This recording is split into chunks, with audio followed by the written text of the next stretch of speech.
no sabía nada, ¿no?, de esta figura del arzobispo de Buenos Aires, de Jorge Bergoglio, que era habitual que acudiera al vestuario de San Lorenzo, y un día se presenta ahí un sacerdote, Basile estaba dando la charla y dice: pero este señor, ¿quién es? Fuera, yo no quiero a nadie en el vestuario, estamos pasando un momento de apuro y aquí no, o sea, extravagancias las justas.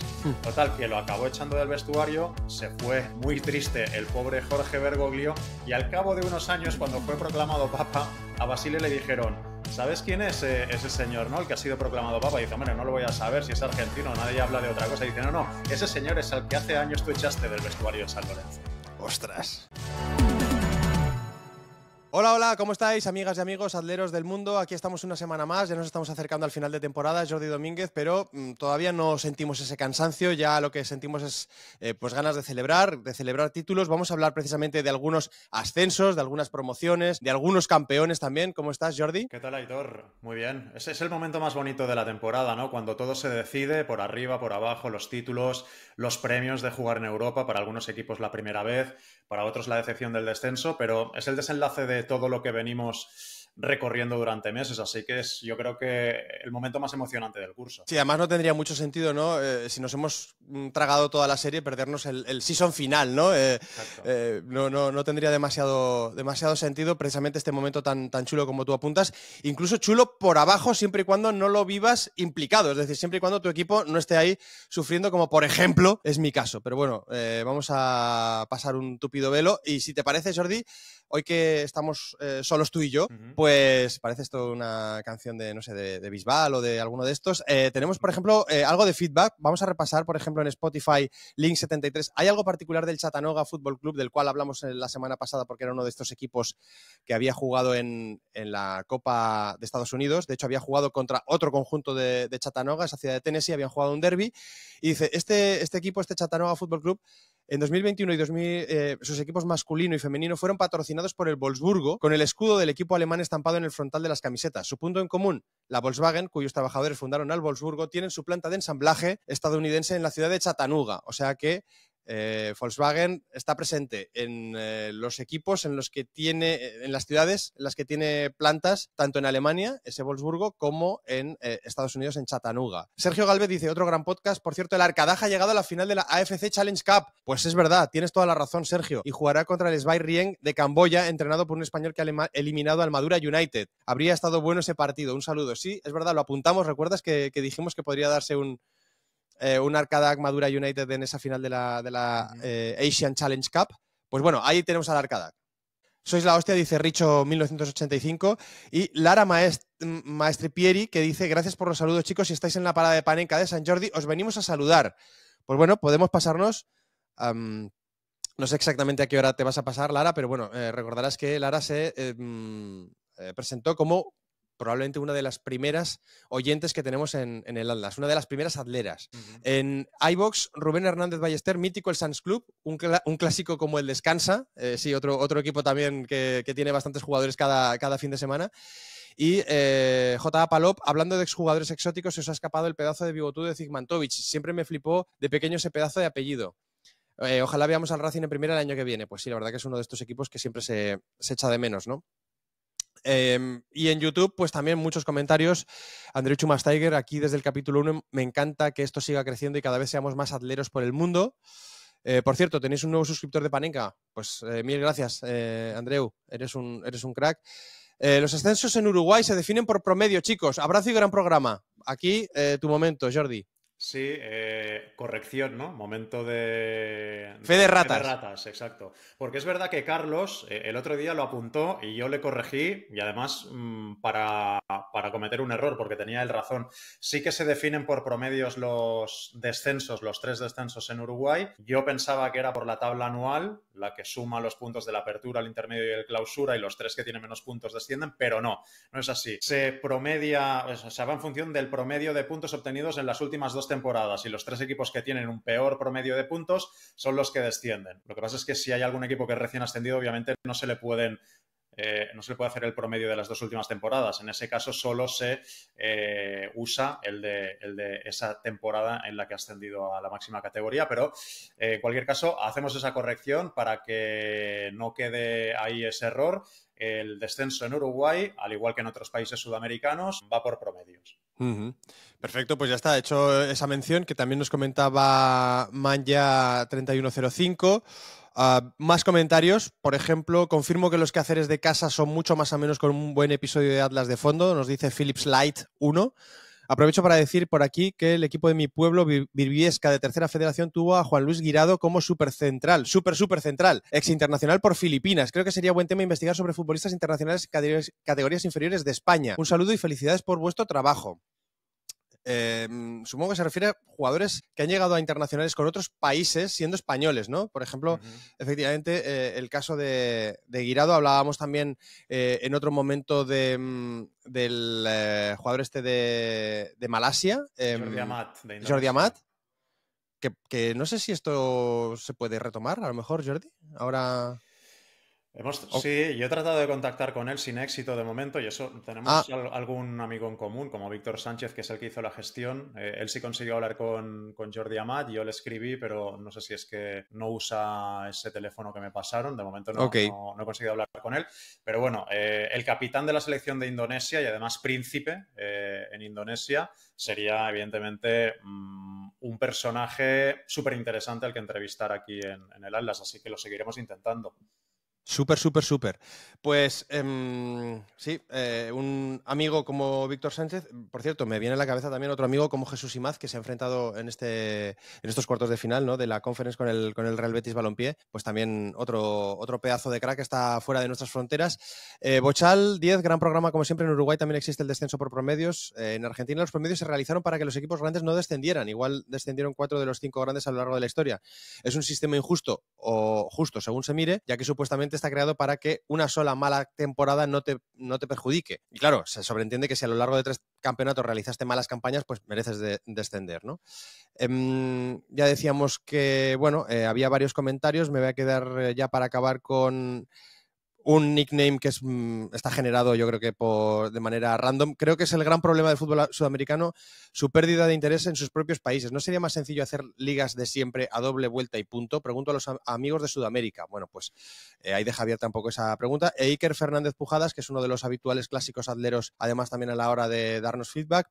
Dosis semanal de fútbol remoto. Veo un pelín enrevesada la Liga Uruguaya y la Liga Española de los playoffs, que fue un chasco. Más fútbol vintage y menos Kings League. Comentario de viejo, ya lo he dicho, jeje. Bueno, y por último, Jordi, me gustaría hacer un comentario, recoger un poquito de feedback con muchísimo cariño para los alumnos y alumnas del CEIP San Miguel de Mora de Rubielos, que se nos pasó decirlo, se nos pasó comentarlo, pero no queremos que caigan en saco roto, porque no solamente han escuchado alguno de nuestros podcasts, se los han hecho escuchar.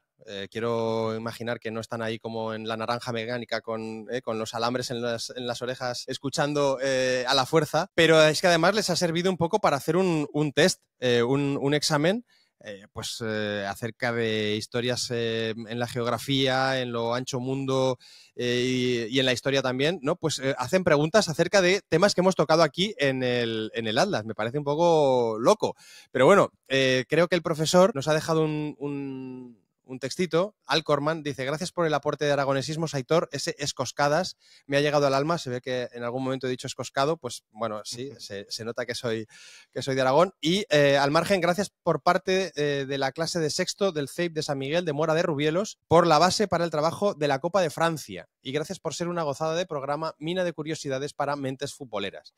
Pues insisto, Jordi, no nacimos para darle temas a los profesores para poder hacer exámenes, pero mira, indirectamente hay alguien ahí en Teruel a quienes le mandamos un abrazo muy fuerte y esperamos que no haya cateado a nadie. No, yo creo que no. Yo creo que además...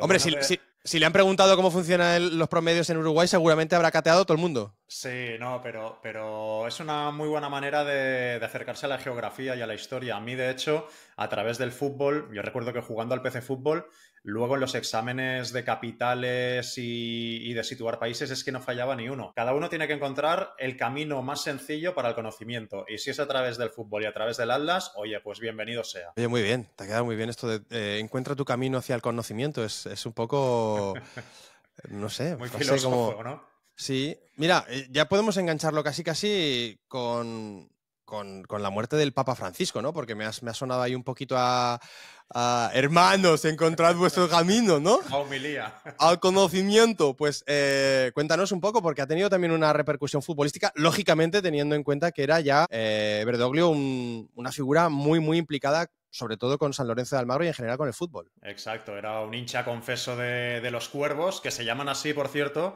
por el color de las sotanas, porque el fundador del club fue un sacerdote, el padre Lorenzo Massa, y de ahí que uno de los apodos de San Lorenzo de Almagro sea el de los Cuervos. Ayer se llenaron horas y horas de programación radiofónica y televisiva, se escribieron muchísimas páginas en la prensa sobre la figura de Jorge Bergoglio, del Papa Francisco, fallecido en las últimas horas, y de entre todas las anécdotas que se contaron me quiero quedar con dos muy rápidas. Una la contaba ayer Juan de la Torre, que es fundador de la productora que se encarga de hacer los vídeos del Papa de Roma. Ayer lo entrevistaron en RACU y contaba una anécdota bastante divertida del día que conoció al Papa Francisco. La primera vez que pudo verle en persona, él, hincha también de San Lorenzo, acudió con un amigo que era aficionado de Independiente de Avellaneda. Al final, obviamente, entre futboleros, pues acaba saliendo el tema del balompié en un momento u otro. Y cuando el Papa Francisco se enteró que el amigo de Juan de la Torre era hincha del Rojo, le dijo: ustedes, los de Independiente, que van de rojo y les llaman los diablos, van a ir todos al infierno.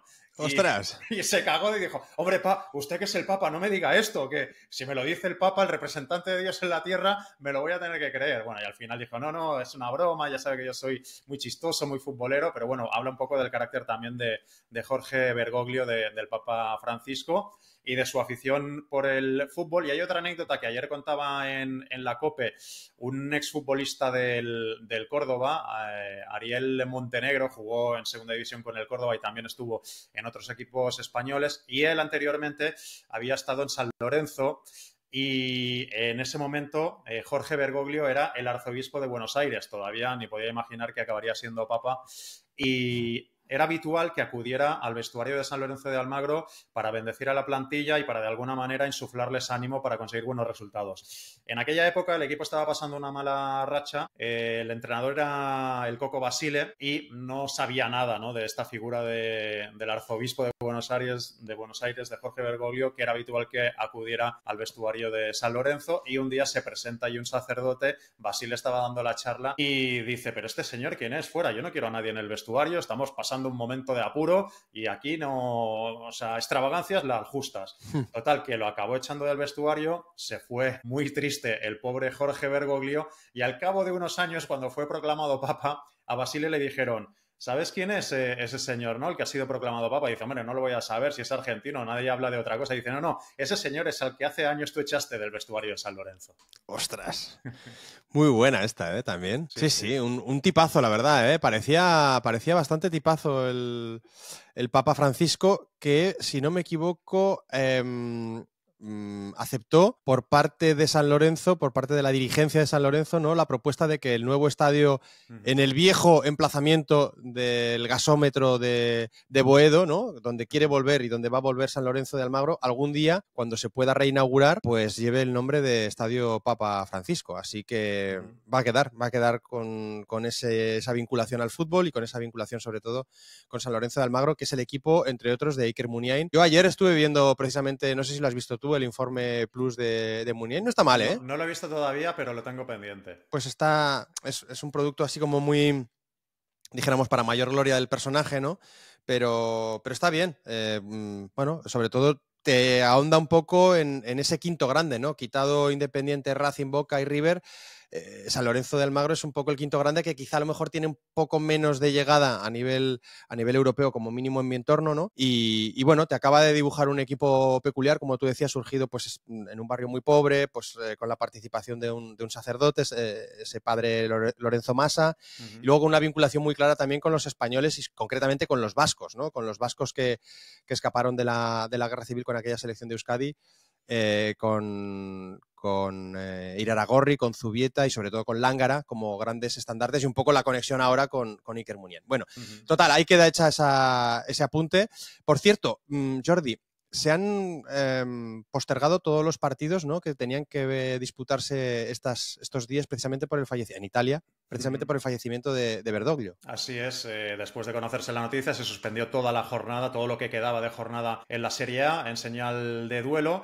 Y sobre la Serie A os quería hablar también, Aitor, porque a falta de 5 jornadas para el final tenemos una situación que podría provocar una situación que no es inédita, pero sí que hace muchísimos años que no ocurre, y es que la Serie A se decida en una final, o el título, el Scudetto se decida en una final, porque ahora mismo a falta de 5 jornadas, Inter y Nápoles están empatados a 71 puntos y el reglamento de la Serie A establece que si acabaran empatados a puntos en lo alto de la tabla, no se acude a ningún factor tipo resultados en los enfrentamientos directos, o diferencia de goles o más goles marcados. Ese tipo de factores no se usan en la Serie A desde hace 3 temporadas para decidir el campeonato. Por reglamento se estableció en 2023 que en caso de que acaben empatados a puntos, se tiene que disputar una final a partido único para decidir quién es el campeón. Y ahora mismo podría suceder, porque quedan solo 5 jornadas y si ambos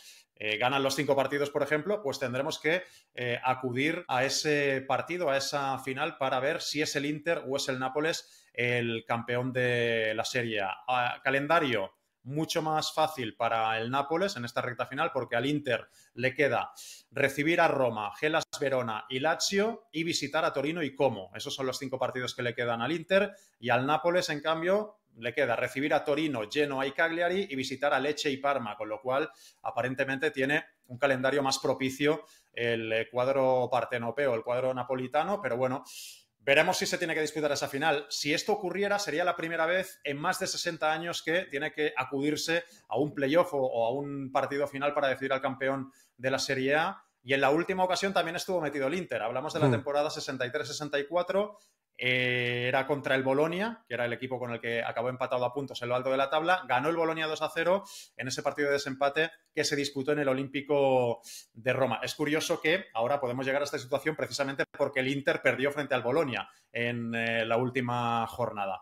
Pero en Italia, Aitor, sí que ha sido habitual en los últimos años que se haya disputado una final para decidir cosas como una plaza europea o un descenso. Por ejemplo, recuerdo que hace un par de años Spezia y Hellas Verona acabaron empatados a 31 puntos en la antepenúltima plaza, que era la última de descenso, y no se acudió a ninguno de esos factores de desempate para determinar quién se quedaba en la Serie A y quién descendía a la B. Se jugó un partido de desempate en Sassuolo, lo ganó el Hellas y al final fue el Spezia el que acabó descendiendo a la Serie B. ¿Y qué opinión tienes, Jordi? O sea, ¿te gusta, no te gusta? Yo tengo un poco sensaciones encontradas. Por un lado, quizá a lo mejor le quita algo de mérito a todo lo que has hecho durante la temporada, pero es verdad que ya son cuestiones un poco menores, cantidad de goles, diferencia de goles, etcétera. Y lo que está clarísimo, en esto vamos a coincidir todos, le mete mucho más picante, claro, o sea, mucho más chulo. Sí, o sea, lo que es el partido en sí mola mucho, porque es que es un mata-mata, ¿no? Como dicen en Sudamérica. Si ganas, tienes el premio. Y si pierdes, bueno, en el caso del título, vale, pues quedas subcampeón, es una pena, pero es que en el caso de jugarte un descenso en una final, imagínate, la alegría para el que gana y la desazón para el que pierde, ¿no? Como el caso que te comentaba de ese Spezia frente a Hellas Verona. El partido mola, pero es verdad que yo creo que al final, si por ejemplo un equipo, aunque quede empatado a puntos con otro, luego a nivel de resultados en duelo directo le ha pasado la mano por la cara, yo creo que ese debería ser un factor determinante para discernir quién se queda y quién se va. Pero bueno, lo hacen así en la Serie A.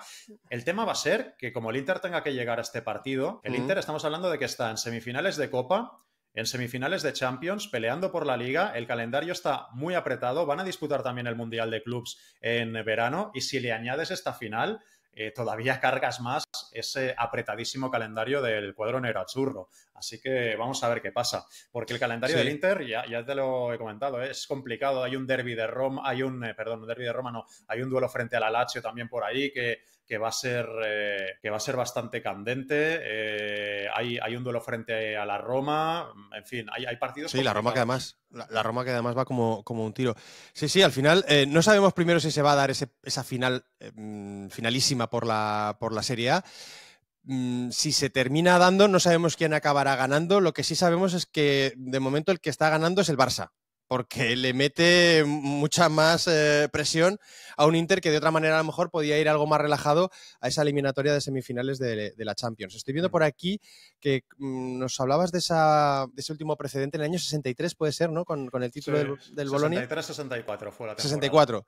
Pues estoy viendo por aquí, por ejemplo, que el Cork City en la Liga de Irlanda en el año 93 acabó empatado con otros dos equipos y tuvieron que hacer como una especie de torneo entre los tres para definir. Los otros dos eran Bohemians y Shelbourne, y acabó ganando el Cork City. El Utrecht también, su último y su único título como campeón, lo ganó también en una final de playoff en el año 58. Es decir que, bueno, parece que en algún momento en diferentes países, también en Bélgica, como no, en Bélgica con lo que les gusta el playoff era raro. Anderlecht y Standard de Lieja, por ejemplo, en 2009 se jugaron el título en una final y fue esa una de las primeras apariciones de un Lukaku con 16 años solamente. Pero sí. Yo lo que no he conseguido ver, Jordi, es si en ese reglamento, que no sé si está muy bajado, estipula si el partido definitivo, si esa finalísima se tiene que disputar en terreno neutral o en el campo del equipo que acabe mejor clasificado. Bueno, lo estipula, porque al final, mejor clasificado, los dos van a acabar con los mismos puntos. Bueno, pero alguno tiene que acabar por encima del otro. Sí, entonces ahí está el tema. El partido único se disputaría en el estadio del equipo que tenga mejor diferencia de goles. Si tampoco resolviera el empate, se acudiría a la mayor cantidad de goles a favor. Entonces, bueno, en cualquier caso, ahora está Inter más 40, Napoli más 27. Veo complicado que en los últimos partidos le enjuague una diferencia tan grande, con lo cual tiene toda la pinta de que o se juega en el estadio del Inter o se juega en un terreno neutral, como por ejemplo el estadio del Milan, se me ocurre. Exacto. Y luego otro tema importante es que ese partido no tendría prórroga. Si acabara empatado al final de los 90 minutos, se iría directamente a tanda de penaltis. Ostras. Buah, pues eso ya sería la bomba, ¿eh? Ya ves. Jugarte la Serie a penaltis. Luego te voy a hablar de una tanda de penaltis también que ha sido bastante llamativa en Holanda, o en Países Bajos, perdón. Pero bien. Oye, me ha gustado mucho este repasito a la Serie A. Y bueno, pues vamos a quedarnos ahí un poco con esta intriga, ¿no? Con esta curiosidad de si el título en Italia también se va a dirimir en un partido único, en una final. Todo esto venía a cuento un poco de los encuentros que se han postergado como homenaje o en memoria del Papa Francisco. Y lo último que te quería apuntar acerca del Papa Francisco y del fútbol, concretamente el fútbol italiano, es que leo por aquí que el Avellino, que acaba de ascender, ¿esto lo sabías? No sé si te ha llegado también, acaba de ascender a Serie B.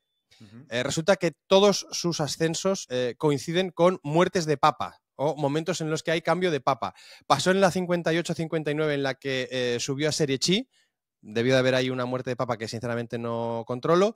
No sé si sería Juan 23, no sé exactamente quién era. 63-64 también volvió a pasar. 77-78 subió a Serie A porque hubo 3 papas aquel año. Se murieron 2 y supongo que se eligió finalmente a Juan Pablo II. En la 2004-2005, cuando muere Juan Pablo II y eligen a Ratzinger, sube el Avellino a Serie B. Y en la 2012-2013, cuando cesa, porque en ese caso Ratzinger escogió, ¿no?, dar un paso al costado y subió como sumo pontífice pues Jorge Bergoglio, ese año también hubo promoción del Avellino. O sea que el Avellino, cada vez que hace algo, el Papa que tiemble, que se ponga a resguardo. Con el Real Betis creo que ocurre algo parecido en cuanto a títulos, porque han coincidido sus Copas del Rey con muertes de Papa. Esto creo que lo tiene bastante controlado Fran Martínez, que todo este tema de los datos lo lleva al dedillo. Y claro, ahora están semifinales de Conference, ha muerto el Papa y más de uno en la Sevilla Verde y Blanca ya se está frotando las manos porque, bueno, creen que este año puede llegar el primer título continental del Betis. Hombre, la verdad que tiene buena pinta, ¿no? Ahí está la Fiore y luego ya veremos si es el tiene pinta de que será el Chelsea, pero bueno, ahí está también el Djurgårdens. Bueno, oye Jordi, pues bien, este repasillo. ¿Quieres tirar tú ahora con lo próximo que tenías? Venga, si quieres, sí. Te quería hablar del Hamburgo, porque como sabéis, bueno, pues el Hamburgo es uno de los equipos más laureados del fútbol alemán, más históricos. Por algo se le llamaba el dinosaurio. Exacto, porque es uno de los clubes alemanes más antiguos. Aunque su fundación data de 1919, es verdad que uno de los 3 clubes que dieron lugar a lo que actualmente es el Hamburgo, que era el SC Germania, se había fundado en 1887, o sea, hace 137 años, y de ahí también un poco toda esta historia con lo del dinosaurio. Bueno, el caso es que el Hamburgo, que lleva ya con 7 años en segunda, es un club que tiene en sus vitrinas 6 ligas alemanas, la última, eso sí, del 83, 3 copas, pero sobre todo tiene una Copa de Europa, ganada en el 83, y también una Recopa que había ganado en el 77. Pero desde 2018, Aitor no aparece por la Bundesliga y además se ha caracterizado por pechear de una manera escandalosa cada vez que ha tenido el ascenso a tiro, que ha sido casi siempre desde que descendió. Pero no sé qué le pasa, que en las últimas jornadas siempre le ocurre lo mismo, se desfonda y acaba tirando un ascenso que todo el mundo en Hamburgo, menos en San Pauli, obviamente, confiaban en que estaba cantado. En la Bundesliga 2 ya sabes que ascienden los 2 primeros de forma directa y el tercer clasificado disputa una promoción frente al equipo que ha quedado 16º en la Bundesliga, el de la Bundesliga para mantenerse y el de la Bundesliga 2 para ascender. Es una eliminatoria ida y vuelta de la que sale el tercer ascendido o el equipo de Bundesliga logra mantener la categoría en el último suspiro. Vayamos, si quieres, temporada a temporada, desde el descenso del Hamburgo en 2018, para ver la dimensión de la tragedia, porque además este año están otra vez empezando a pechear.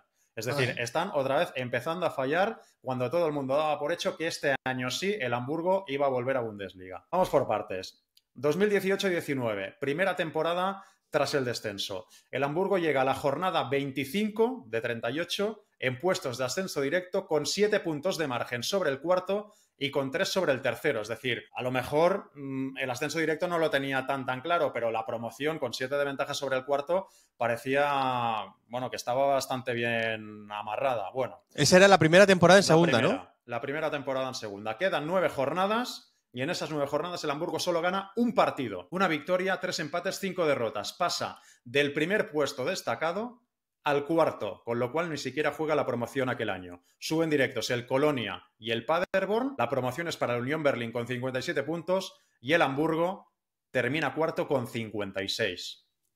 Imagínate.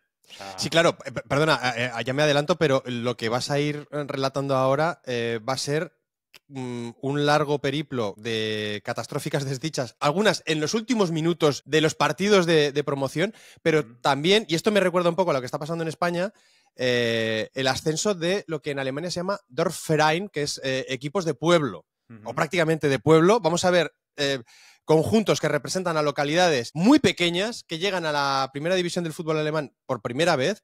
Y Hamburgo al final, yo no sé si has estado, Jordi, pero es una ciudad, además de preciosa, es una ciudad gigante, es una ciudad muy grande, con más de 1,5 millones de habitantes. Yo supongo que será la segunda o la tercera de Alemania, junto con Múnich por detrás de Berlín.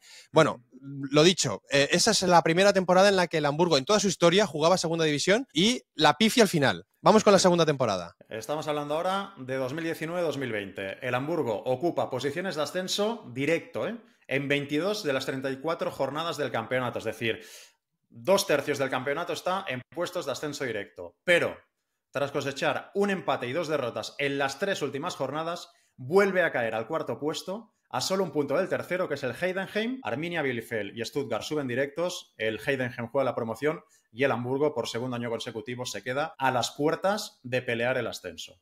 Claro, ahí lo tienes. Heidenheim, que es, si no me equivoco, 50.000 habitantes, pues se meten en la primera división. Hemos hablado de Paderborn, Ingolstadt, son equipos que están ahí, aprovechando que hay otro grandísimo como es el Hamburgo, que no es que no lo aproveche, es que le entra el cagazen, ¿no? Podríamos decir, el Big Scheisse. Pero total, y no es ni una vez, ni dos, ni tres tampoco, porque vamos con la tercera temporada, la 2020-2021. El Hamburgo lidera la tabla durante 14 jornadas, se mantiene en posiciones de ascenso hasta la jornada 27, a 7 del final, pero vuelve a bloquearse y tiene que conformarse con otro cuarto puesto, otra vez a las puertas del ascenso, y esta vez se queda a 4 puntos del tercero, del que juega la promoción, que es el Holstein Kiel. Holstein Kiel, sí, que si no me equivoco no había todavía pisado nunca la primera división del fútbol alemán. Ahora está sonando, por ejemplo, el Elversberg, que también puede ser otro equipo que ascienda si vuelve a pasar lo mismo que nos está relatando. ¿Y vamos por la cuarta temporada? Vamos por la cuarta, 2021-2022. Cuarto intento del Hamburgo, después de quedarse 3 veces consecutivas a las puertas de volver a la Bundesliga. Esta es una temporada típica porque, a diferencia de las anteriores, es un año con muchos titubeos en los que solo el Hamburgo logra estar 2 jornadas en puestos de ascenso directo, pero al contrario que en las campañas anteriores, una buena recta final le permite terminar tercero y jugarse el ascenso en una eliminatoria doble partido contra el 16º de la Bundesliga, que aquel año fue el Hertha de Berlín. El Hamburgo se impone 0-1 en Berlín, en la ida, es decir, hace la parte más complicada, gana fuera de casa y se pone en ventaja para intentar resolver en su feudo, en su estadio, el ascenso a Primera División. Pero en la vuelta pierde 0-2 ante su público y se le escapa otra vez en el último suspiro el ansiado ascenso. Parecía, Aitor, que no había manera, 4 veces seguidas. Buah, esa sí que es una buena cagada, ¿eh? Porque además tampoco es que caigas contra un equipo muy winner, precisamente. El Hertha de Berlín es todo lo contrario. Bueno, ¿a la quinta va la vencida o qué? Pues tampoco. 2022-2023. El Hamburgo llega en puestos de ascenso a 11 jornadas del final, pero un desenlace de nuevo irregular de temporada hace que se quede a un solo punto del segundo del ascenso directo y tiene que volver a jugar la promoción. Esta vez le toca frente al Stuttgart, pero aquí sí que ya no tiene ninguna opción. Palma 3-0 en Stuttgart y vuelve a palmar 1-3 en Hamburgo. Así que por quinto año consecutivo no hay promoción para el dinosaurio. Claro, esto, aparte de todo el historial que ya llevaba arrastrando y que supongo que es una mochila que pesa kilos y kilos y kilos, esto puede pasar. O sea, esto me parece más normal, ¿no? Cuando estás muy cerca del ascenso directo y al final acabas cayendo a la promoción, se te hace un mundo, ¿no? Y encima tiene la mala pata de que se topa con un equipo como el Stuttgart, que bueno, que ya es un equipo un poco más... Es verdad que ha estado en segunda división recientemente, pero bueno, estamos viendo el recorrido que está teniendo el Stuttgart, ¿no? El año pasado subcampeón de la Bundesliga. Bueno, eso podía entrar dentro de lo previsible. ¿Vamos a la sexta ocasión? Vamos a por el sexto intento del Hamburgo, que en la temporada 23-24 está las primeras 26 jornadas entre el primer y el tercer puesto. Es decir, siempre en puestos que dan la posibilidad de ascender. Pero otra vez se desfonda la historia de siempre. En las últimas 8 jornadas se le escapan hasta 10 puntos y el Fortuna Düsseldorf lo aprovecha para arrebatarle la tercera posición, privándole de esta manera de jugar la promoción. El Fortuna Düsseldorf, por cierto, aquel año se disfrazó de Hamburgo porque en la eliminatoria contra el Bochum ganó 0-3 a domicilio y palmó 0-3 en la vuelta en casa y acabó perdiendo el ascenso por penaltis. O sea, loquísimo. Llegas con 3 goles de ventaja al partido de vuelta y acabas regalando el ascenso. En fin. Sí, el Fortuna, como diría Pepe Gafe, qué mala suerte, ¿no? Porque no se puede pifiarla más. Vale, y entonces me dices que ahora tiene pinta de que empieza otra vez con el temblorcillo de Canillas, ¿no? Sí, porque quedan solo 4 jornadas para el final de la Bundesliga, pero es que a falta de 6, hasta hace 2 semanas, el Hamburgo parecía tenerlo clarísimo. Parecía que este año no se le podía escapar porque era líder, pero ¿qué pasó? La anterior jornada, la penúltima, una derrota en casa contra el Eintracht Braunschweig y un empate este sábado frente al Schalke 04 a domicilio han hecho que de momento ya pierda el primer puesto. Ahora es el Colonia, el líder de la Bundesliga 2. El Hamburgo, a falta de 4 jornadas, tiene 4 puntos de margen sobre el tercero, que es el Magdeburgo, y 5 sobre el cuarto, que es ese club del que hablabas antes, el Elversberg. Pero la pregunta es, ¿volverá a pechear el Hamburgo? Quedan 4 jornadas, 12 puntos en juego. La diferencia tampoco es tan amplia y tiene que recibir al Karlsruhe, que es noveno, y también al Ulm, que se está jugando no descender a Bundesliga 3. Y va a visitar al Darmstadt, que es duodécimo y todavía tiene alguna opción muy remota de pelear la tercera plaza, y al Greuther Fürth, que está en tierra de nadie. Bueno, vamos a ver qué pasa con el Hamburgo, pero yo, después de 6 cagadas, no descarto la séptima. Y dices que va primero el Colonia, ¿no? Eso es. Pues un poquito de Colonia se necesitará para tratar de luchar contra el aroma a cagazo fuerte que empieza a reinar otra vez en Hamburgo. Está el Magdeburgo también ahí tercer clasificado por encima del Elversberg. O sea que a lo mejor puede haber un viejo equipo de la RDA volviendo otra vez a la máxima categoría del fútbol del fútbol germano. Algo que es muy poco habitual, Aitor, porque esto ya lo hemos comentado alguna vez, que más allá de los dos que cuando se reunificó Alemania pasaron directamente a Bundesliga, que si no recuerdo mal eran el Hansa Rostock y el Dinamo de Dresden, ¿no? Luego ha habido muy pocos equipos, el Leipzig, no el RB, que es un equipo fundado a posteriori, que estuvo ahí. Ha estado el Energie Cottbus varias temporadas. Sí, pero yo diría que ya está. El Magdeburgo sería el quinto, entonces. Sí, me pillas. Yo no sé si el Magdeburgo ha llegado a pasar, no me suena que haya pasado por Bundesliga. Pero bueno. La reunificación alemana no ha estado en Bundesliga. Yo, pondría la mano en el fuego. Pues además sería un equipo bastante importante dentro de lo que fue el fútbol en la Alemania Oriental, porque de hecho fue el único campeón de un torneo UEFA que tuvo ese país, ¿no? La República Democrática Alemana, con ese título de la Recopa ganado al Milan en la bañera de Kuip, en Rotterdam. Lo curioso, Aitor, es que debería haber jugado la Supercopa de Europa frente al Bayern, que aquel mismo año fue campeón de Europa, pero casualmente, por problemas de calendario, por lo que sea, no se pudo jugar. Y en la Copa de Europa del año siguiente coincidieron y se enfrentaron en octavos de final. Así que ni la geopolítica pudo evitar que el fútbol al final, por sus huevos, hiciera que se jugara aquel partido. Que se vieran las caras germano-occidentales y germano-orientales. Sí, pues oye, ahí está este detalle, ¿no? Del Magdeburgo también llamando a la puerta. A mí personalmente el Colonia es un equipo que me gusta siempre en primera división. Tiene un estadio, un campo que me parece de los mejores estadios para ver fútbol de toda Europa, como es el Mungesdorfer Stadion ahí en Colonia, un campo muy, muy cuadrado, ¿no? Parece estadio típico alemán, casi típico inglés también, pero al mismo tiempo tiene una capacidad de 50 y tantos mil espectadores que me parece que es como muy, en fin, muy ruidoso, una afición muy, muy chula. Está el tema de la cabra, de la cabrita, ¿no? Del Colonia. Y bueno, luego además tenemos al Hertha de Berlín ahí vegetando en zona media, el Schalke 04, que es un poco como el Real Zaragoza, que ya se ha acabado convirtiendo en un equipo de segunda, que el año que va bien pues puede llamar a la puerta, pero el año que vaya mal pues va a sufrir por mantenerse, ya ha pasado en temporadas pasadas. Y el Fortuna Düsseldorf, que el año pasado estuvo cerca, el Kaiserslautern, que también es otro histórico, pero sí, lo que decimos, el Elversberg se puede colar, es que se puede colar siendo el próximo Dorfverein en la Bundesliga, si el Hamburgo no lo evita, corrigiendo ese rumbo un poco de cagón en los últimos partidos, ¿no? Bueno, yo, más que de cagón y de un equipo que está, dijéramos, infracompitiendo con respecto a lo que es su historia, te voy a hablar precisamente de lo contrario. Te voy a hablar de un equipo que está cerca, vamos a ver si no lo gafamos, porque le he cogido bastante cariño desde que he empezado a interesarme por él para contaros esta historia. Está cerca de sumar su primera liga. Y estoy hablando, querido Jordi, de un equipo que se llama Tractor. Ya simplemente por esto creo que claramente entra a formar parte del Olimpo del Atlas. Pero es que encima, si tú vas a mirar el escudo es muy chulo.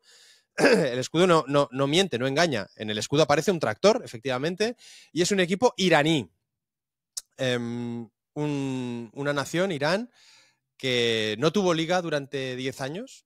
Se dice pronto, en el año 79 gana la Revolución Islámica y a partir de ese momento se considera que el fútbol, pues bueno, no está dentro de los preceptos o no está dentro de las prioridades. Y luego es que encima también, no solamente por la Revolución Islámica, es que luego hay una guerra, empieza en el año 80 una guerra de 8 años con Irak, que tela, la guerra de Irán e Irak. Son 8 años de guerra en la que he visto mueren entre 500 y 700.000 víctimas, una barbaridad. Y encima, después de 8 años y 700.000 muertos, la solución es que vuelve todo a como estaba en el año 80. O sea, no ha servido para absolutamente nada esa guerra, más que para eso, que prácticamente 1 millón de personas perdieran la vida. Bueno, pues la liga vuelve otra vez a funcionar a partir del 88, 89 y ya definitivamente en el año 91, bautizada como Azadegan League, que quiere decir Liga de los Liberados, precisamente porque conmemoraba que estaban regresando a casa los prisioneros de guerra que estaban en Irak, ¿no?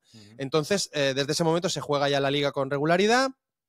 Y no solamente con regularidad, te diría que con unas asistencias tremendas. Estamos hablando de un país de 87 millones de habitantes, es decir, un país muy poblado, con una capital como Teherán con casi 9 millones de personas, del rollo París-Londres, y por lo tanto pues no nos puede sorprender que haya asistencias de 80, 90, 100, 110.000 espectadores en algún partido entre Esteghlal y Persépolis, que son los dos grandes de Teherán. O sea que, ya te digo, estamos hablando de ese tipo, ¿no? de seguimiento el que tiene la liga en Irán. Como te digo, Persepolis y Esteghlal son los conjuntos con más entorchados. Persepolis con 16, Esteghlal con 9. Detrás de ellos aparece el PAS Teherán con 5 títulos, que era el equipo de la policía, pero que desapareció en 2007, con lo cual este ya no compite.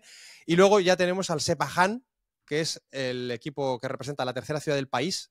Isfahan, yo la verdad que quitado Teherán no te sabría decir muchas ciudades en Irán, no te sabría decir ninguna. Yo tampoco. Pues bueno, ya podemos apuntar la tercera, que es Isfahan, que tiene 2,5 millones. O sea, no la conocemos, pero tiene 2,5 millones de habitantes. O sea, es más grande que... sería la segunda ciudad de España también. Pues el equipo de esa ciudad, el Sepahan, tiene 5 títulos de liga y sería el tercero detrás de Persepolis y Esteghlal. Bueno, más allá de estos conjuntos que te estoy diciendo, solo hay otros 3 que hayan conseguido ganar alguna liga. Saipa, Fulat y Esteghlal, pero de Kuzestán. Olvídate de esos nombres, porque son muy complicados y ahora mismo no tienen que jugar ningún rol. Básicamente lo que te vengo a decir es que es una liga bastante concentrada, básicamente, en Teherán, con Persepolis y Esteghlal. Es difícil meter la cabeza, es difícil ganar un título allí, pero parece que nuestro querido tractor está un poco llamando a la puerta, ¿no? Está llegando ahí, como los tractores, está llegando lento pero seguro, a ver si consigue hacerse con ese primer entorchado. Ya te digo que sería el primer entorchado de una liga que ahora se llama Pro League, o desde 2001 le hicieron ahí el rebranding, ¿no? Ya no se llama la Liga de los Liberados, sino que se llama Pro League, para darle un poco más de aroma profesional. Concretamente se llama Persian Gulf Pro League. Persian Gulf es Golfo Pérsico, que es una manera como de reivindicar esa denominación, porque se ve que en todos los países del Golfo no se llama Golfo Pérsico, se llama Golfo Arábigo. Ahí hay como una especie de mal rollo entre, dijéramos, el rollo persa y el rollo árabe, y lo que para Arabia, Qatar, Bahrein, Kuwait es el Golfo Arábico, para Irán es el Golfo Pérsico y para nosotros también, ¿no? Entonces, bueno, ellos lo quieren reforzar con esa denominación de Golfo Pérsico, que luego vas a ver que tiene también un cierto matiz con este equipo, el tractor, que ahora mismo va líder. Bueno, tienen 16 equipos, 30 jornadas, sin playoff, sin promedios. Aquí puedes descansar, Jordi, no hay nada que calcular. El mejor después de esas 30 jornadas es el campeón. Una liga como el Ayatollah manda, ¿no? Podemos decir. El Persepolis ha pegado un acelerón importante en las últimas temporadas, con 7 de los últimos 8 títulos, ¿vale? 5 seguidos, hubo un parón para el Esteghlal y luego ahora otros 2 consecutivos, y aquí es donde llega el tractor, ¿vale? Que estoy seguro de que nos va a robar el cuore, como ya hizo el Farolito, que por cierto perdió en esa eliminatoria contra el conjunto californiano de Sacramento Republic, en ese derbi californiano de 32avos de final de Copa de Estados Unidos. Pero bueno, no voy a hablar de Copa de Estados Unidos hablando de Irán, o sea, vamos a centrarnos. Resulta que el tractor, que no ha ganado nunca la liga, ahora mismo está líder a falta de 3 jornadas, con más 2 puntos sobre el Sepahan, que es de esa ciudad de Isfahan, que te he dicho que es la tercera ciudad de Irán. Bueno, pues el tractor va líder con más 2 y puede ser más 5 si gana este jueves al Fulat, un partido que tiene pendiente. Y ahí se igualaría todo a falta, como te digo, de 3 partidos, de 9 puntos por disputarse, podría estar a más 5. Hombre, no lo tiene del todo mal. Viniendo de lo que me has contado del Hamburgo, tampoco es seguro. Pero bueno, la cosa está, querido Jordi, que el tractor, más allá de que no sea un equipo que tenga un título en sus vitrinas y por lo tanto pueda estar a punto de debutar y de conseguir su primer entorchado y tal y cual, que siempre es bonito, a mí es una cosa que siempre me llama la atención, ¿no? Equipos que consiguen su primer título, pues es que además tiene un trasfondo bastante chulo a nivel sociopolítico. Resulta que el tractor procede de una ciudad que se llama Tabriz, que tampoco conocía, con 1,5 millones de habitantes, o sea, increíble. Una ciudad bastante tocha, pero de una región muy agrícola que está al norte de Irán. Y esa región se llama el Azerbaiyán iraní. ¿Por qué? Porque está enganchado con el Azerbaiyán independiente, con Armenia, y luego al oeste le queda Irak y Turquía. Es decir, es el enganche un poco de Irán con el Cáucaso, ¿vale? Donde se acaba el Cáucaso, Georgia, Armenia, Azerbaiyán, y empieza Irán. Esa región, de alguna manera, es un poco la continuación cultural, lingüística y social de Azerbaiyán, pero ya en territorio iraní, ¿vale? Entonces, es el equipo, el tractor, es el equipo de la identidad cultural de los azeríes, de los miembros de esta comunidad en Irán. Ojo, que es una comunidad que no es pequeña, son 16 millones de azeríes en Irán. Tela, ¿vale? Y encima es que Teherán lo que busca es persificar, es decir, insistir en la enseñanza de la lengua farsi, de la lengua persa, de la lengua iraní nacional, y por lo tanto enseñar azerí, enseñar la lengua de Azerbaiyán en las escuelas está prohibido, está perseguido, de hecho. Uno de los pocos escenarios en los que se puede hablar azerí, uno de los pocos escenarios en los que tú te puedes reivindicar como miembro de esa comunidad azerbaiyana dentro de Irán, es el estadio del Tractor. De hecho, he estado revisando, se llama Sahan Stadium, es un bowl gigante de cemento, una cosa horrenda, en la que teóricamente caben 68.000 personas, pero estoy viendo que están metiendo 80, 90.000 personas en este tramo final de la liga. La selección iraní solamente ha jugado una vez allí, fue en el año 97 y para inaugurarlo en un amistoso contra Kenia, que ya me contarás, no ha vuelto a ir para allí.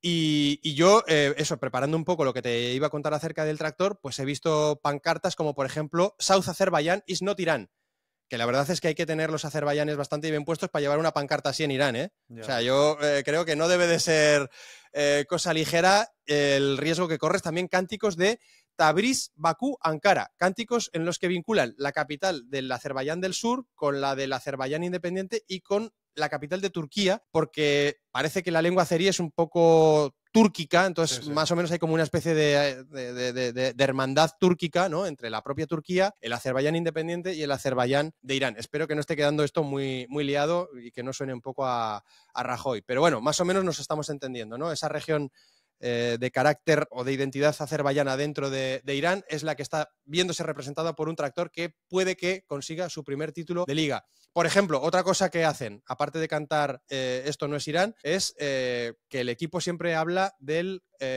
la Liga del Golfo Arábigo, es decir, justo precisamente lo que no quieren, ¿no? Los de la Liga, los de Teherán, que hablan constantemente de la Persian Gulf League, pues en cambio en Tabriz, en la ciudad del Tractor, se habla de la Liga del Golfo Arábigo. Son detallitos, ¿no? Como por ejemplo un partido que jugaron contra el Esteghlal en Teherán y he visto que los aficionados que se habían desplazado desde esa región del norte empezaron a cantar muerte al dictador en alusión a Ali Khamenei, que es el ayatolá que ahora mismo está al frente del país. Pues claro, en ese momento empezaron a soltarles hostias como panes los gendarmes, la policía iraní. Y mientras tanto la televisión estatal lo que hizo fue bajar discretamente el sonido ambiente, ¿no? Para que no se colaran por la retransmisión los cánticos de la afición del Tractor. Por ejemplo, he dado con una guía, la guía global sobre conductas discriminatorias en el fútbol, y aparece reseñado que uno de los cánticos racistas o sectarios que se produce en el planeta fútbol, en todo el planeta, más recurrentemente es cuando el Tractor juega como visitante en diferentes estadios de Irán. Hay un apartado pequeño en el que aparece la palabra car, en español burro, K-H-A-R, burro en español, que es un poco la palabra que se utiliza, que se dirige a la afición azerí en cánticos contra esta comunidad. Las siguientes expresiones, dice en la guía, son ejemplos de cánticos dirigidos a los aficionados azeríes. Monoturco, vete la porra burro, y los burros turcos están callados. Estos son los cánticos que les dirigen habitualmente a los aficionados del Tractor, que ya decimos que, bueno, vienen a representar un poco la discrepancia, ¿no? Ya no solamente con el régimen islámico, sino directamente con la identidad nacional iraní, ¿no? Con la identidad nacional persa. Sí, sí. No sé si estabas un poco al corriente de toda esta movida. No, de toda esta movida no. Conocí al Tractor Sasi porque además hace poco Paco Gémez fue entrenador de este equipo durante un tiempo. Y luego del Esteghlal conocía una anécdota que no es sobre el Esteghlal que compite casi siempre con el Persepolis por los títulos, es sobre el otro Esteghlal del que también has hablado, el Esteghlal Khuzestan, porque ¿sí? Thierry Bifuma, exjugador del Español, Las Palmas, Almería, Granada, fichó por este equipo pensando que estaba fichando por el Esteghlal, que suele ganar las ligas, y cuando llegó allí se dio cuenta de que no, de que se llamaba Esteghlal, pero era otro Esteghlal, dijo, hostia, quiero rebobinar. Y le dijeron, no, el contrato está firmado y tienes que jugar aquí. Es un equipo que está compitiendo en la parte baja de la tabla y por lo que veo, Thierry se ha quedado en ese club, lleva 5 goles en 23 partidos, así que bueno, pues ahí está. Thierry Me sorprende me sorprende que no hayas dicho que cuando llegó a Kuzestán dijo aquello de Tararí que te di. Pues sí, eso lo puse en su día en Twitter cuando saltó vale. la noticia, era por no repetir el chiste, pero sí, es que venía ya hecho. Hombre, es que esto es como si te ficha el Everton de Viña del Mar y te piensas que vas a jugar en la Premier, ¿no? Exacto, sí, tal cual. Sí. Oye, ¿qué te iba a decir? Pues sí, efectivamente, ha entrenado Paco Gémez, ha estado los últimos 2 años. Realmente ahí hay una cosa curiosa, porque todo el cambio del tractor viene, básicamente la mejoría a nivel competitivo del tractor viene con la aparición de un multimillonario, un tal Mohamed Reza Sonusi, que ha metido ahí muchísima pasta. Es un tipo que tiene 4 o 5 mil millones de dólares de fortuna calculada, entre otros una aerolínea y varias empresas. Y con su aparición en 2018, pues por ejemplo el tractor, lo primero que hizo fue ir a buscar, que dirás tú, hombre, una cosa un poquito vintage, ¿no? Fue a buscar a John Benjamin Tosak. Hostia. Sí, no sé si es el último equipo que ha entrenado el galés, pero sí, allí que se fue. Luego firmó a Masoud Sojae, uno de los iraníes que ha pasado por nuestra liga. Después ha tenido un par de entrenadores turcos por aquello que te decía de la hermandad, ¿no? con Turquía. También ha firmado a Kurban Berdiev, que es aquel entrenador ruso, que era ruso, pero también turcmeno, entonces también tiene ese rollo. ¿no? Que iba con aquella especie de rosario. Exactamente, del Rubin Kazan, efectivamente, que vimos en Champions en los años del Barça de Guardiola, me parece. Y luego de repente aparece ahí Paco Gémez, que no sé si se pensaron que tenía algún familiar en Estambul o que había hecho alguna vacación en Ankara, pero lo firmaron, estuvo 2 años y ahora se ha ido Paco a Ibiza y han firmado a otro entrenador que también tuvo un paso por España, aunque yo realmente no lo recordaba, Dragan Skosic, un croata que pasó por el Compos y por la Unión Deportiva Las Palmas a principios de los 90. Pues este es el entrenador que ahora mismo está llamando a las puertas, como te decía, del primer entorchado para el tractor, que tienen he repasado un poco su plantilla y lo que más me ha llamado la atención es que tienen su portería, para mí, un muy buen portero como es Alireza Beirianban, al que hemos visto en mundiales parando penaltis. He visto por ahí que es un tipo que había nacido y crecido en una tribu nómada, que se escapó cuando era un chaval de la tribu, para ir a Teherán para ganarse las habichuelas futbolísticas, ¿no? Y que estableció un récord Guinness en noviembre de 2021 por el lanzamiento más largo con la mano de un balón de fútbol, Jordi. 61 metros. Joder. O sea, esto es poniéndote en la línea de gol de una de las porterías, prácticamente ponerla con la mano, con el brazo, pues 10-11 metros más allá de la línea de centro del campo. Tela, ¿eh? Sí, no, o sea, eso es tener una potencia de brazo espectacular. Es como si tuviera una cesta punta, ¿no? En vez de un brazo. Sí, exacto. Sí. Una especie de catapulta ahí. Vamos, que Alireza te da la mano y te carga el móvil, ¿eh? Pues nada, lo dicho, que somos un poquito del tractor. No sé si a ti te ha robado el corazón, pero a mí sí que me lo ha robado. Y quiero acabar con una de las frases que aparecen en su himno. Azerbaiyán es nuestra tierra, el tractor es nuestro orgullo, cortesía y honor es nuestro lema, el tractor es nuestro orgullo. Por segunda vez, oye, pues lo repite. Tiene hasta rima y todo, ¿eh? Da para ponerle una musiquita y vamos a buscarla, vamos a buscar si encontramos el himno del tractor, y molará mucho que podamos, lo comentaremos aquí en el Aldas también, dentro de 2-3 semanas, porque es lo que le queda a la liga iraní, pero si el tractor suma ese primer entorchado, ese primer campeonato de la liga Persian Gulf, que ya sabemos que para ellos es Arabic Gulf, ¿eh? O sea que es un poco como aquello del Banja Luka, que representa a Bosnia siendo serbio, pues bueno, va a pasar un poco lo mismo con el campeón de Irán siendo más bien azerí. Pues nada, hasta aquí esta historia del tractor, y yo creo que ha llegado el momento de la ronda, ¿no? ¿O qué? ¿Tú cómo lo ves? Venga, vamos a por ella. Porque nos han quedado algunos temas en el tintero. ¿A ti te ha quedado algo? A mí me ha quedado una cosita, pero vamos a hacerlo esto rápido, que me está esperando el barbero. A ver. Ahí está. Vamos con la rondita, venga. La rondita que empieza con nuevos campeones de Europa. Espera, vamos a darle un poquito de la música del PC Fútbol, como dice Víctor Romero, que por cierto lo tenemos de vacaciones. Nuevos campeones en Europa. Se suman 3 campeones más a ese listado que ya vamos actualizando. Olympiacos, 48ª. Para los que no habéis acabado la primaria, es la liga número 48 de Olympiacos. Y la primera para Mendilibar, que tenía una de segunda con el Valladolid y una de tercera con el Baskonia. No sé cuál le habrá hecho más ilusión, hombre. Qué grande Mendy, la verdad, tío. sí, muy grande, muy grande. Así que una liguita para el saco, para el bueno de Mendy en Grecia. En Luxemburgo repite el Differdange 03, que hasta el año pasado no había ganado ninguna liga bajo esa denominación, sí que con otro nombre había tenido ya varios títulos, pero el año pasado debutó o se estrenó y este año repite su estadio. El estadio del Differdange 03 es muy tranquilo, Jordi, porque está delante del cementerio del pueblo. No sé quién devuelve los balones cuando se van para allá. El San Marino, la Liga de San Marino, también repite el mismo panorama. La Virtus ganó el año pasado su primera liga y este año ha vuelto a ganarla. Con Pío Bacari, un delantero que pasó por el Eibar. Mira, igual estuvo a las órdenes de Mendilibar, seguramente estuvo a las órdenes de Mendilibar. Claro, creo que sí. Pío Bacari tiene.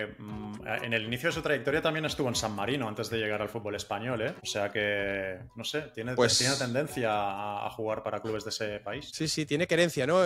Una liga que tiene 15 clubes más. La San Marino Academy, que es este equipo sub-21 de la Federación de San Marino, que para darle continuidad a los chavales pues los tiene ahí jugando la liga. No sé qué pasaría si la San Marino Academy ganase la liga, pero en cualquier caso este año no se ha planteado porque ha vuelto a ganar la Virtus. A mí lo que me llama más la atención, Jordi, es que un país con 34.000 habitantes tenga una liga de 16 equipos, cuando el país más poblado de Europa Occidental, que es Alemania, con 80 millones, tiene solamente 2 equipos más. En la Bundesliga hay 18, así que bueno, ahí está ese nivel de la liga en San Marino, que ha vuelto a ganar la Virtus. Ascensos en Premier, otro detalle que te quería comentar, Jordi. Ascensos en Premier porque se han vivido escenas bastante pletóricas tanto en Turf Moor como en Elland Road, con el ascenso del Leeds y del Burnley. Sí, señor, el Leeds vuelve y también el Burnley a la Premier League, que es, como estaba comentando aquí el amigo de Sky Sports, la liga más grande, más rica y más bonita que te puedes imaginar. Pues a ver cómo les va a Leeds y a Burnley. Recordad que los últimos 6 ascendidos han bajado a la primera. Claro, es que ese es el tema. Hay que ponerse las pilas porque luego se van otra vez al pozo. Correcto. Esto es una cosa que también vemos que pasa bastante habitualmente en España, que al final hay como una especie de liga grande, ¿no? De 28 o 30 equipos que van fluctuando entre primera y segunda división. A mí me parece muy bien desde un punto de vista empresarial. Entiendo esto de las ayudas al descenso, porque bueno, tú has metido ahí la pasta y hombre, pues estar en primera o estar en segunda pues cambia bastante la cosa, pero desde el punto de vista deportivo me parece que nos está abocando a una especie de circuito cerrado grande, o no muy grande tampoco, en el que más o menos los mismos que suben van bajando y los que bajan van subiendo, más o menos. Pasa más en Inglaterra que en España, porque esto justamente lo hemos mirado para un programa en la tele y en España ocurre, pero en la Premier es tremendo. O sea, ha habido muchos años, es muy habitual que los 3 que han subido vuelvan a descender a la temporada siguiente. ¿Tú tenías algo para la ronda? Sí, tengo una cosita del Bursaspor. A ver, ¿qué ha pasado con el Bursaspor? Bueno, pues que el Bursaspor, que es uno de los pocos clubes turcos que, quitando los 3 grandes de Estambul, Galatasaray, Fenerbahce y Besiktas, ha logrado ganar alguna vez la Liga Turca, la Super League, lo consiguió en 2009-2010, lleva mucho tiempo, debido a los problemas económicos, alejadísimo de la élite, tanto que el año pasado había descendido a 4ª división, pero este fin de semana ha logrado ascender a 3ª, con lo cual, bueno, vamos a ver si es el primer paso de una escalada de nuevo hacia la élite del fútbol otomano, porque, bueno, ya te digo, aparte de los 3 grandes de Estambul, solo Trabzonspor, Istanbul Başakşehir y Bursaspor han sido capaces de ganar la Liga Turca, pero es una pena ver a un equipo con un título de liga estar deambulando por la 3ª división o la 4ª incluso, como ha estado este año, del fútbol turco. Hablamos de un equipo que ha jugado Champions, te acordarás con aquel mítico delantero escocés Kenny Miller, en aquel grupo con el Valencia, con el Rangers, con el United, y además lo que más me gusta a mí del Bursaspor es su estadio, es el Timsa Arena, Timsa es cocodrilo en turco,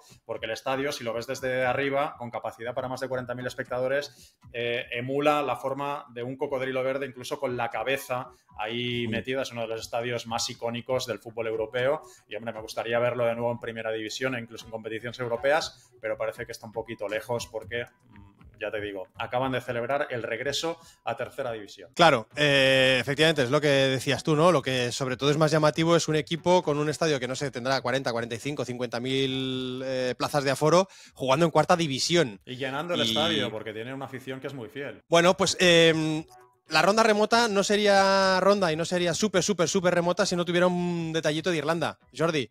Y el detallito de Irlanda nos lo pone un joven. Ya hemos hablado de algún gol de un joven, concretamente en Europa, del Shamrock Rovers. Este fin de semana había Big Derby en Dublín, entre Shamrock y Bohemians. El Bohemians iba perdiendo 2-0 en el minuto 70 y en ese instante, o por ahí, aparece Rhys Brennan, que es otro joven, en este caso del Bohemians, y que va a permitir que pase esto. Minuto 96, Brennan marca para el Bohemians para darle la victoria en el Big Dublin Derby contra el Shamrock Rovers para conseguir ese tercer tanto en el último minuto del partido. Algo parecido, querido Jordi, a lo que sucedió también en Dinamarca con el Brøndby, porque el Brøndby, si te decía, en minuto 96 marca el Bohemians, en Dinamarca, en el minuto 97, cuando había dado 96 de largo, marca el Brøndby. Golazo bastante importante de otro chavalín, que había entrado Noah Nartey, de 19 años, en el lugar de Daniel Bass. Iban 3-3 contra el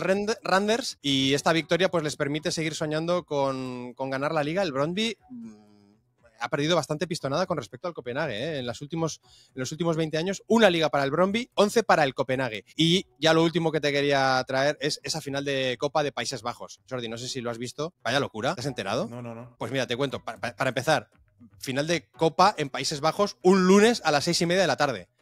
Hay que ser súper europeo para poner una final de Copa a las 6:30 de la tarde, pero bueno, final de Copa además bastante alternativa.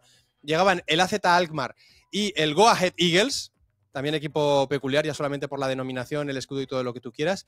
El AZ Alkmaar que tenía 4 copas y 2 ligas, y el Go Ahead Eagles, que su último título databa de 1933, ¿vale? O sea que casi un siglo. Total, que esto si descartamos si no contamos las promociones, ¿eh? Pero como título mayor, el último título del Go Ahead Eagles era un campeonato holandés previo a la Eredivisie del año 1933. Total, que llegan, comienza la final y lo que hace el Go Ahead Eagles es, en contra de lo que dice su nombre, no va ahead, sino que va un poquito hacia detrás, aparca el autobús, concretamente aparca a Jari de Busser, no al autobús. Jari de Busser, que es este portero belga del Go Ahead, que ni siquiera es el portero habitual o absolutamente titular en todos los partidos de la Eredivisie, pero bueno, Jari de Busser, 25 años, 1,90 m, que hasta ayer había parado 3 penaltis como profesional. Total, el AZ parece que pega un meneo, al menos desde el punto de vista estadístico, lo que he revisado, 30 disparos en total en todo el partido, 9 paradas de Busser, para un penalti en tiempo regular. Lo que pasa es que le obligan a repetirlo, McKelly le obliga a repetirlo porque no estaba exactamente sobre la línea, con lo cual en la repetición sí que consigue el primer gol el AZ Alkmaar, pero en el último minuto del tiempo reglamentario, en el 96, McKelly pita otro penalti a favor del Go Ahead, empate a 1. ¿Vale? Estamos empate a 1, sigue llegando el AZ Alkmaar, sigue parando de Busser en el tiempo de prolongación y ahí lo que acaba sucediendo es, en la tanda de penaltis, efectivamente, primer lanzamiento del AZ Alkmaar a la izquierda, casi lo para de Busser, segundo lanzamiento del AZ Alkmaar a la derecha, casi lo para de Busser, tercer lanzamiento lo para de Busser, cuarto lanzamiento lo para de Busser y se proclama campeón por primera vez en su historia el Go Ahead Eagles. Así que partido... Final muy chula, insisto, muy llamativo, una final de Copa un lunes, no sé esto si tiene algún precedente. Igual era festivo, jugado en The Quip. Igual era festivo en Países Bajos, no sé. Sí, seguramente sería festivo, pero igualmente es un poco raro, ¿no? Por mucho que sea festivo, poner una final en lunes. Y ya te digo, primer título para el Go Ahead Eagles, el orgullo del IJssel, que es un río allí en el norte de Holanda, o de Países Bajos.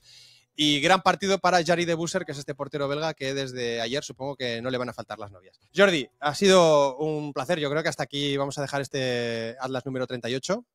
Sí. Y que vaya bien por el barbero. Sí, voy, que estará ya con la maquinilla a punto, así que venga, a ver si me deja listo para el verano. Listo de papeles. Ya que nos has deleitado con esta camiseta tan chula del Ajax. Sí, no es el campeón de la KNVB... sí, tiene un nombre que en neerlandés suena un poco raro, que es KNVB. Sí, que es las siglas de la federación, entiendo, ¿no? Pero exacto, es como la DFB Pokal, ¿no? La Copa CEF sería aquí. O la FA Cup. También, sí. Sí. Venga, Jordi, nos vemos la semana que viene, cuídate. Venga, hasta luego. Chao. Has escuchado el Atlas de Brazalete, tu guía semanal del fútbol remoto. Síguenos en brazaletenegro.com. Y suscríbete en las diferentes plataformas: Spotify, iVoox, Apple Podcasts o YouTube.